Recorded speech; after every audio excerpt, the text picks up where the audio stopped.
سارے لوگ زور سے بولیے ایک مرتبہ یا حسین. ادھر ادھر کی آوازیں مت نکالو, سیدھا سیدھا بولو یا حسین یا حسین یا حسین. نہ گورے حسین کے ہیں نہ کالے حسین کے, ہر رنگ میں ہیں چاہنے والے حسین کے. زمین فلک مہو اختر حسین والے ہیں. پڑھیے سارے لوگ میرے ساتھ. زمین فلک مہو اختر حسین والے ہیں. زمین فلک مہو اختر حسین والے ہیں. یہ کائنات کے منظر حسین والے ہیں. یہ میں چاہتا ہوں آپ سارے لوگ کہیں حسین والے ہیں. یہ کائنات کے منظر حسین والے ہیں. اور کٹا تو سکتے ہیں لیکن جھکا نہیں سکتے. کٹا تو سکتے ہیں لیکن جھکا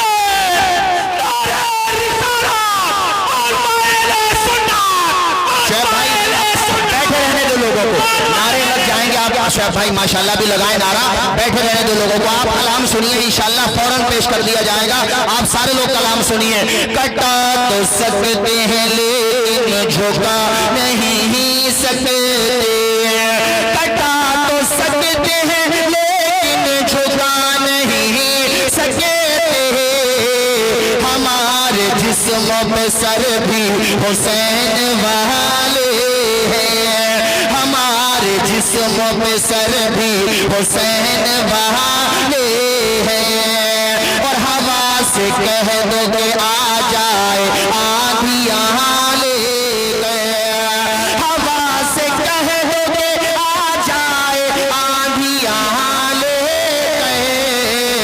میرے چراغ کے دیور حسین والے ہیں. حضرات یہ جو اتنے لوگ کھڑے ہیں, پیچھے جو لوگ کھڑے ہو گئے, ابھی آپ سے کہا تھا بیٹھ جاؤ, سارے لوگ بیٹھ جاؤ.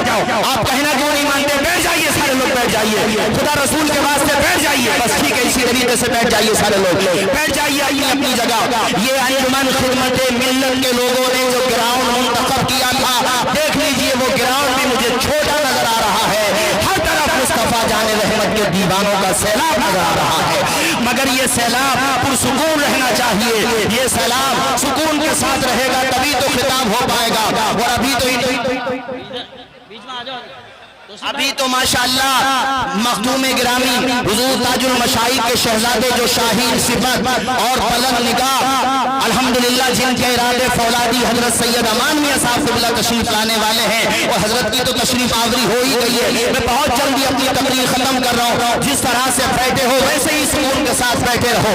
میں یہ بتا رہا تھا, امام طبرانی نے اس روایت کو نقل کیا جو میں آپ کو سنا رہا تھا. میں آپ کو بتا رہا تھا کہ حضرت عرض کرتے ہیں یا رسول اللہ, میں نے 360 بیٹیوں کی زندگی بچائی ہے. اب مجھے بتائیے کہ میں نے جو یہ نیکیاں کی ہیں, آقا مجھے اس کا فائدہ ملے گا کہ نہیں ملے گا؟ حضور مسکرائے اور حضور نے فرمایا اے ساسا, تو نے میرے ہاتھ پہ کلمہ پڑھ لیا, یہ اسی نیکیوں کا تو صلہ مل رہا ہے. تو میرا غلام بن گیا. گویا کہ ہم مسکرا کر کے حضرت ساسا جو کہہ رہے تھے, ان کے دل کی جو آواز تھی, ان کے جو نظریات تھے, اس کو 2 مصروں میں سنیے. ان کو 2 مصروں میں سنیے کہ فضل رب العلا, اور کیا چاہیے مل گئے مصطفیٰ, اور کیا چاہیے. سبحان اللہ دامن. یہ میں رحم دلی کے حوالے سے سنا رہا تھا. آخری واقعہ پھر میری تقریر ختم. سیر و اعلام النبلا میں امام ذہبی اس روایت کو لے کر کے آئے ہیں کہ جب حضرت امام زین العابدین, بولیے کون ہے زین العابدین؟ امام حسین کے شہزادے. زور سے بولیے کس کے شہزادے؟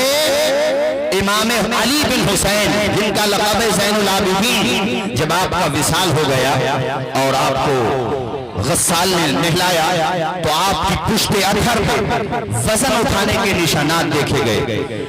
بعد میں یہ بات باہر ذکر میں آ گئی اور پورے مدینے میں یہ بات پھیل گئی کہ آخر حضرت امام زین العابدین کی پشت ادھر پر وزن اٹھانے کے نشانات کیسے تھے. یہ بات جب زیادہ پھیلی تو امام زین العابدین کے جو خادم خاص تھے انہوں نے کہا کہ حضرت نے تو منع کیا تھا کہ راز فاش نہ ہونا چاہیے, مگر چونکہ اب بات دور دور تک پھیل چکی ہے کہ امام حسین کے شہزادے شیر خدا کے پوتے حضرت امام زین العابدین کی پشت اتھر پر آخر یہ وزن اٹھانے کے نشانات کیسے ہیں؟ اب یہ بات جب پھیل ہی گئی ہے تو سنو، دراصل بات یہ ہے جب مدینہ کے تمام لوگ اپنے اپنے مکانوں میں جا کے سو جاتے تھے، اللہ اکبر، جب بچے بچیاں مرد عورت چھوٹے بڑے سب محو خواب ہو جاتے تھے، رات کا آخری پہر ہوتا تھا یا رات آدھی رات کے بعد حضرت امام حسین کے شہزادے امام زین العابدین اپنا پشت اتھر پر راشن کٹ یعنی راشن کو پیک کر کے کھانے پینے کا سامان پیک کر کے اپنی پشت اتھر پہ لے جاتے اور ان کے گھروں کی چوکھٹ پہ رکھ کے آ جاتے تھے۔ صبح کو جب وہ گھر والے اٹھتے تھے حیرت کی انتہا نہیں رہتی تھی، آخر کون ہے جو رات کے اندھیرے میں ہماری مدد کر کے چلا گیا؟ اللہ اکبر۔ بعد میں ایسے پریواروں کو شمار کیا گیا کہ ایسے پریوار کتنے تھے جو حضرت امام زین العابدین کی خفیہ مدد سے چل رہے تھے، جن کے گھر کے چولہے حضرت امام کی امداد سے چلا کرتے تھے، آپ کی خیرات سے چلا کرتے تھے، آپ کی قد و کاوش کے ساتھ چلا کرتے تھے۔ اللہ اکبر۔ کتابوں میں لکھا ہوا ہے کہ اس طرح کے پریوار مدینہ شریف کے اندر 100 پریوار تھے جن کے گھروں کا چولہا علی کے پوتے امام زین العابدین کی امداد سے چل رہا تھا۔ محرم آ رہا ہے میرے ساتھیوں، بلکہ آ گیا ہے، آج چاند ہو گیا ہے۔ تو میں 3 یا 4 پیغام دے کر کے میں آپ حضرات سے رخصتی چاہوں گا۔ نمبر 1 پہ زیادہ سے زیادہ صدقہ و خیرات کرو، اپنے غریب بھائیوں کے کام آؤ۔ کوئی تمہارے قریب میں رہتا ہے، اسکول کی فیس جمع نہیں ہوئی ہے، اس کی فیس جمع کر دو۔ تمہارے قریب میں غریب بہن بیٹیاں ہیں، شادی نہیں ہو پا رہی ہے، ان کی شادی میں تعاون کرو۔ میں انجمن امین البرکات، انجمن غلامان برکات اور انجمن شاہ برکات اور یہ جو انجمن خدمت ملت ہے، ان تمام حضرات سے کہوں گا ماشاءاللہ بڑا اچھا کام کرتے ہو، ہر موقع پر قوم کی آواز بھی بنتے ہو، ہر طریقے سے کام کرتے ہو، لیکن ماہ محرم میں زیادہ سے زیادہ یہ کام بھی کرو۔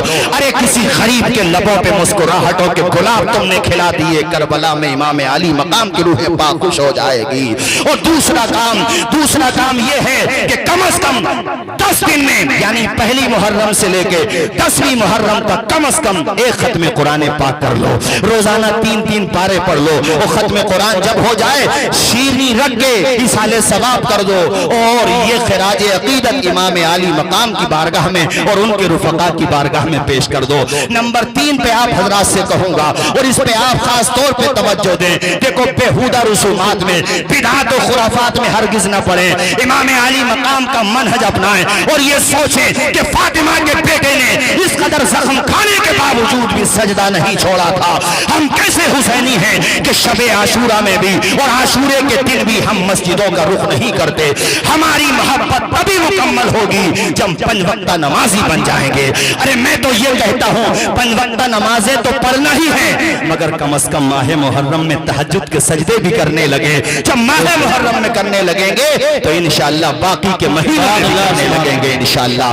امام کی محبت اپنے دل میں بسائیں، امام سے پیار کریں۔ اور میرے ساتھیوں نمبر 4 پہ آپ حضرات سے یہ بات کہوں گا، اور یہ بات آپ سے اس لیے کہوں گا کہ گھر پہ جا کر آخری بات ہے، پھر میں گفتگو ختم کرتا ہوں، گھر پہ جا کے اپنی بہن بیٹیوں کو یہ پیغام دے دیں، اور ہماری جو بہنیں بیٹیاں مائیں یہاں پر موجود ہیں وہ بھی اس بات کو سنیں۔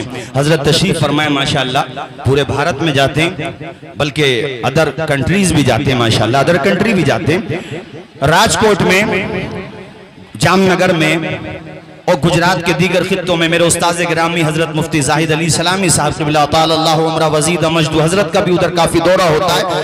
ادھر میں نے ایک بات دیکھی، تب میں نے سوچا کہ ہم اپنے سنبھل میں بتائیں گے، دیگر جگہوں پہ بھی بتائیں گے کہ ماہ محرم میں وہاں کی عورتیں ایک پریوار کی، پورے محلے کی یا کم از کم ایک گھر کی، ایک ساتھ جمع ہو کر کے اللہ کی توفیق سے تسبیح فاطمہ کا ورد کرتی ہیں۔ بولو سبحان اللہ۔